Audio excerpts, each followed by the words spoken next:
Hi everyone, welcome to Sales Builder TV. James here at ChannelCon, CompTIA's event in Atlanta, and I'm here with Sarah Ahmed, who is M&A Professional at Evergreen. Yes. Sarah, how are you doing? You having a good show? Well. Yeah, having a lot of fun here. Happy to be here. Good. Yeah. So I was really keen to talk to you because I feel like I understand the mechanics a little bit of the sort of the M&A process, but you guys are total experts at it, and I know we've got an audience here, MSPs, who potentially we're thinking, maybe one day I might actually like to sell my business and I want to be in the best place possible. So I thought perhaps you could treat me Let's do as if I'm an MSP that's pretty much green to this, Okay.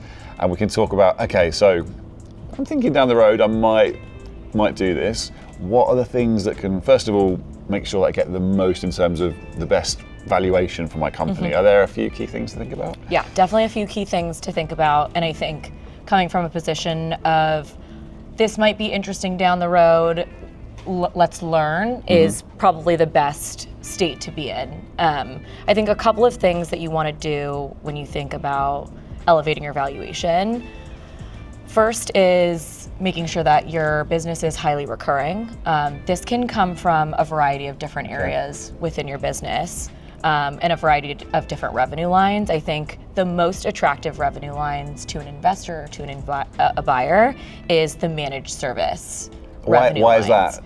It's highly recurring, it's very sticky, it's where you are able to differentiate your service. That's the relationship that your techs and your employees are building with the customers. Okay. So that's really what you're buying.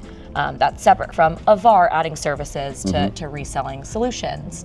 So making sure that you have a high level of recurring revenue coming a majority from managed services, and also whatever else is kind of the secret sauce of your business, whether it's software resale, cloud resale. Is that they're the areas, are they? Are they the kind of things that might be the secret sauce areas, so like things that are differentiated? Yeah, I think a majority of MSPs are doing some version of the same things, and your secret sauce is going to be... That's the problem, isn't it? Some of them do look the same, so differentiation. 100%, and that's that relationship, that trust that your employees are building with the clients, that makes you special, that makes you interesting to us. And what proves kind of the commitment and the confidence from your customers is opting into a managed services contract. So highly recurring is always really interesting from a valuation perspective. I think you can also think about your customer dynamics. If you think of a buyer's perspective, you want to make sure that you have a diverse pool of growing customers.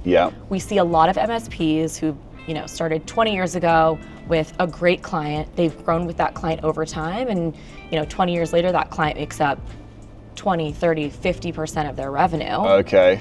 And that can be really risky as an investment. Okay. So what you want to do is make sure that you're making a diverse, or growing a diverse set of customers and clients that are growing and interested in continuing service, even if a seller moves on, even if their favorite tech moves on.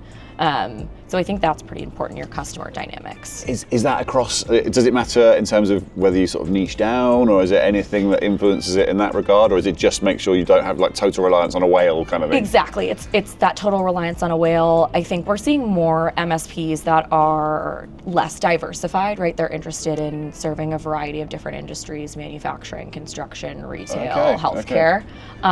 It's great to see an MSP that is highly verticalized and has really built out a niche. I think it's less common and it's not imperative today to have a really successful MSP.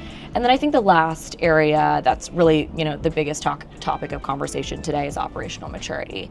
I think. What does that mean? So some people might not be familiar. It might be one of those industry buzz terms. I don't know. It can mean a ton of different things. I think this comes from how you've set the business up to run. As you grow it, as your employees change, as the industry changes, as the offerings change, operational maturity allows you to be flexible, dynamic, as well as responsible with your business. And so it can come in a bunch of different forms. It can come from financial maturity or financial processes, making sure that your books are clean, making sure that you're tracking customer profitability, making sure that you know what you're making from what revenue lines, and that's Yeah. how you know, okay, this is really, where my business is growing. Let's bolster this. Let's invest in this. Let's get the word out about this offering. So finance is part of operational maturity. I have to ask about sales. That's obviously one area that we're interested in. Sales is a big part of operational maturity. I think, it's not uncommon for a business to have been successful and then to hit a plateau. And that's often because they don't have a sales engine. They don't have committed individuals who are spending all of their time bringing in great new clients and then separately also farming their current set of clients. So if you think about it, if you have, 50 customers and you're losing one customer a year and a handful of your customers are not profitable and you're not bringing in new business, you're going to decline. If you have a set of customers that are unprofitable, a set of customers that you're churning every year, and you are growing, you're going to stay flat. So you need to be able to keep your current customers happy, grow your current customers, and that's kind of the farming, that's the account management, that's the upsell and attach rate. That is really hard to track unless you have a solution or a partner or a really good system in place. Okay, that's interesting. So in terms of, I know of a number of sort of really successful sort of MSPs that perhaps work on pretty much a referrals basis, 100%. maybe don't have that sales engine. Does that really impact on the valuation if there's not a means to get new customers all the time? Is it? It does. It does. I think, depending on what type of buyer you're looking for, depending on what type of future you're hoping for your business, businesses need to grow. Businesses need new clients, clients and customers, and you do that by having people who are committed and incentivized to bring new people into the fold. So I think it's not uncommon for a business to have grown for years and years and years, referral based. If you're very successful, common in our space, incredibly common, and that's for a couple of different reasons. One, it works. B, it's hard to hire salespeople, and C, it's hard to track. Yes. But if you think about the compounding effect of having great services, excited clients who are growing, as well as bringing in new clients, that's where you turbocharge your business. Is that like a multiplier for valuation? I mean, when we talk about multiples, I think multiples are probably where the most smoke and mirror are in acquisitions across industries, but I think very relevant in MSPs today. When you think about kind of maxing out your total valuation, depending on how mature your business is, how recurring your business is, how attractive your business is, that's where you are able to kind of shift your multiple up and down.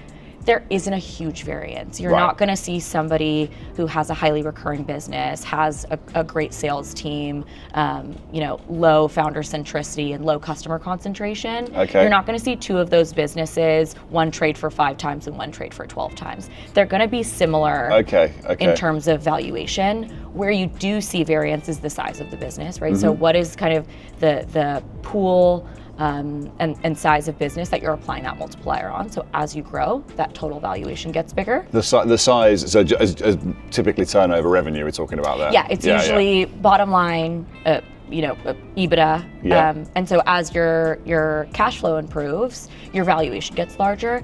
The multiples don't necessarily shift upwards. Got it, okay. So you're multiplying the same number on a larger base. It's just a larger, with you. Right, and I think that's where a lot of confusion comes around. Like, if I grow, if I get bigger, I'll get a bigger multiple. Not necessarily, you'll get a bigger valuation. Your total enterprise value will be larger, but you're not necessarily getting a larger valuation.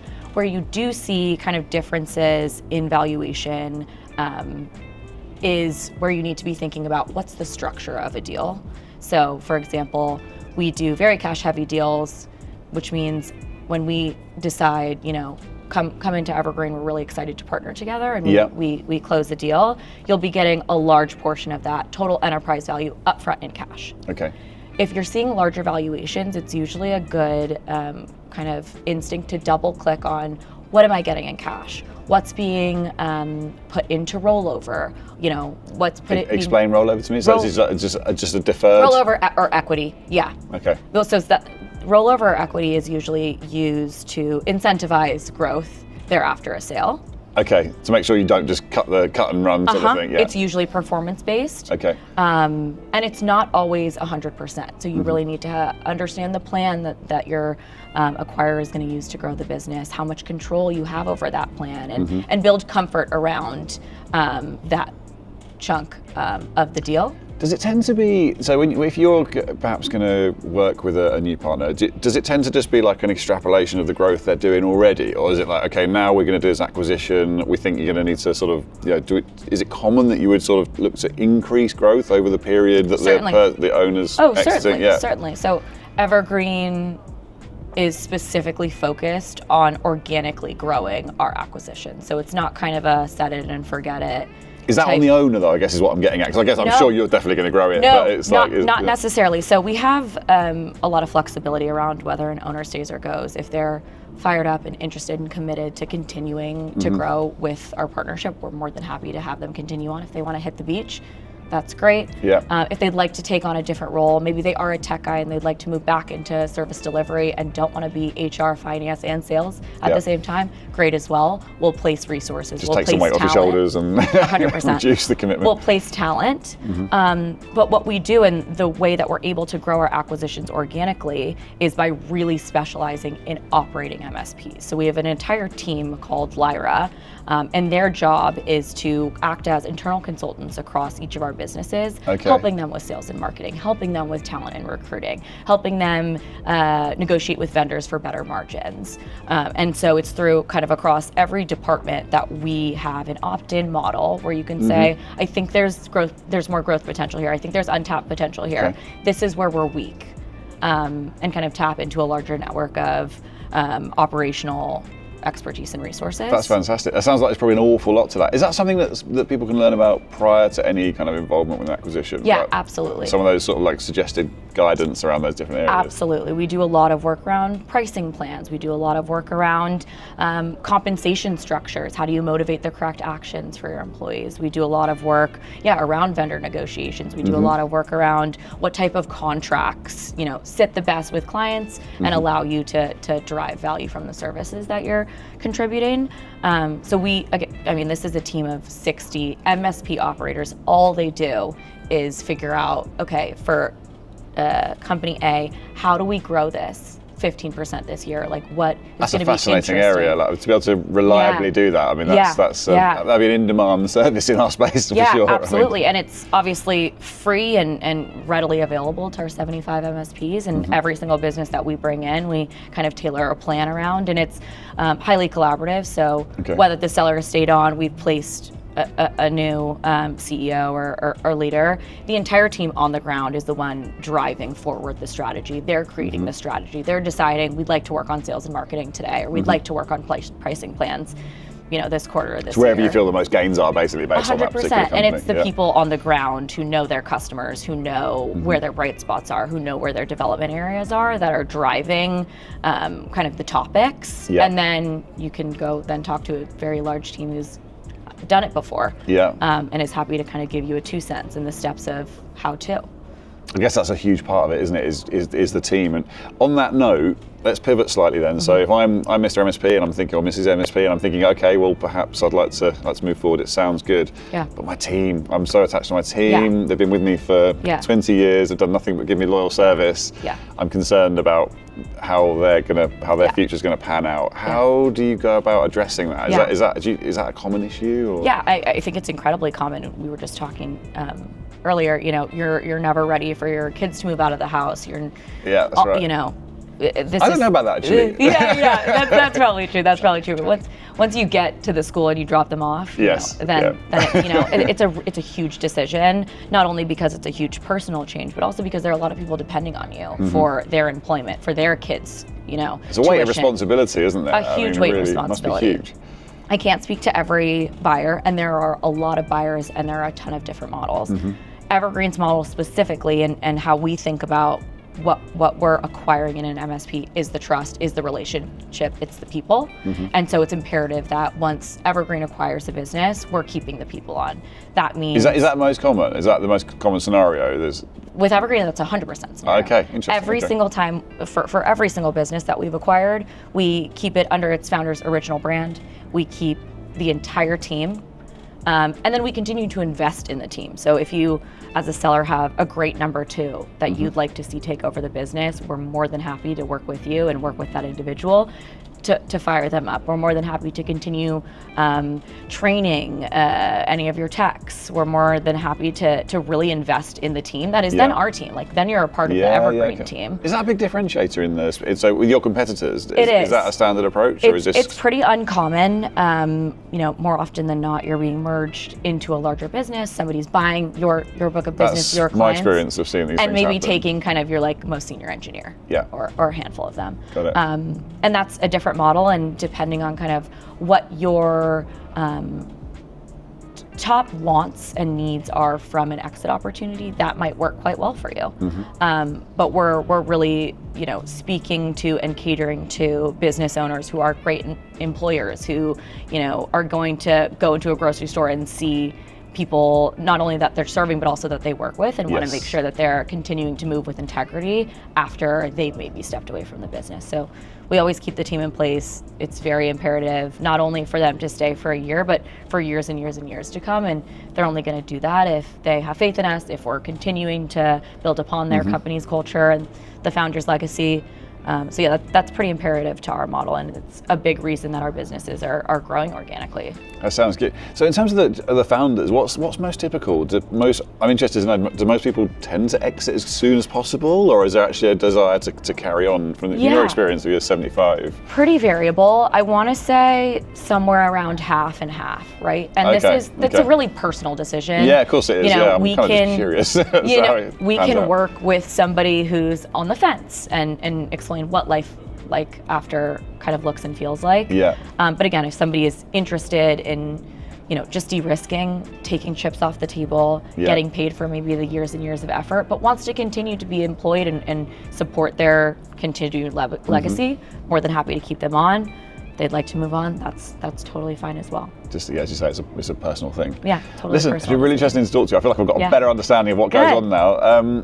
Maybe I should just ask you one final thing, actually, just in terms of how the process goes. So in terms of so if I'm interested, so the next steps. Yeah, we can do things at your pace. So I think again, it's a hugely important decision.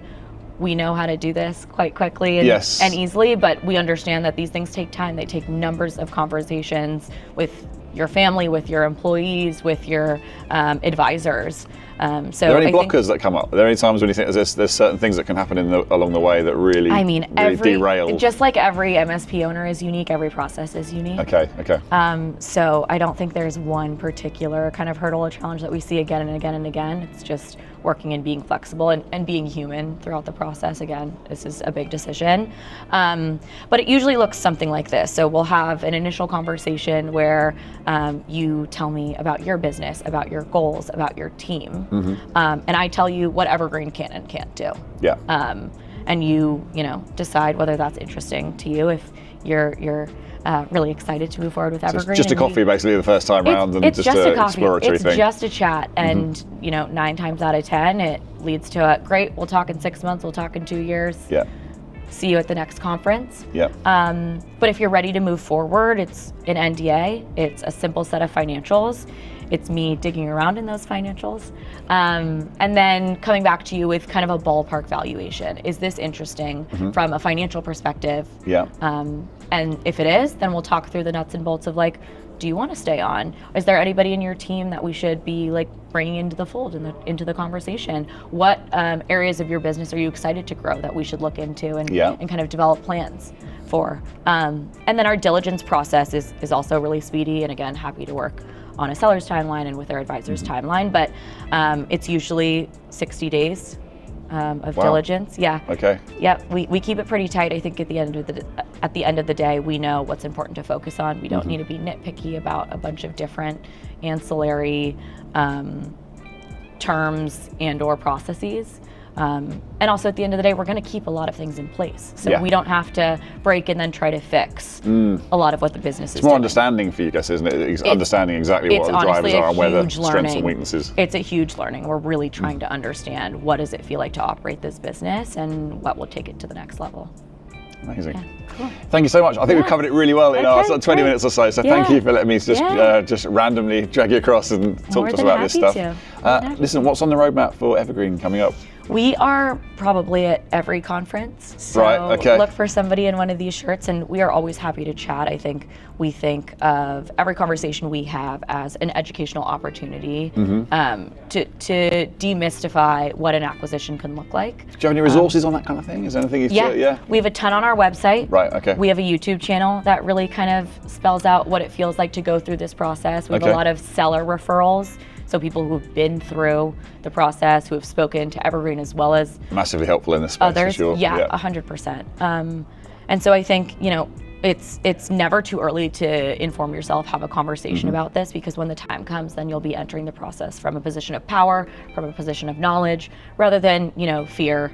And I think that's always really important. I love that educational approach. That's a great place to end, Sarah. Okay. Thank you so much. Great. Really appreciate it. Yeah, See you thanks for soon. having me.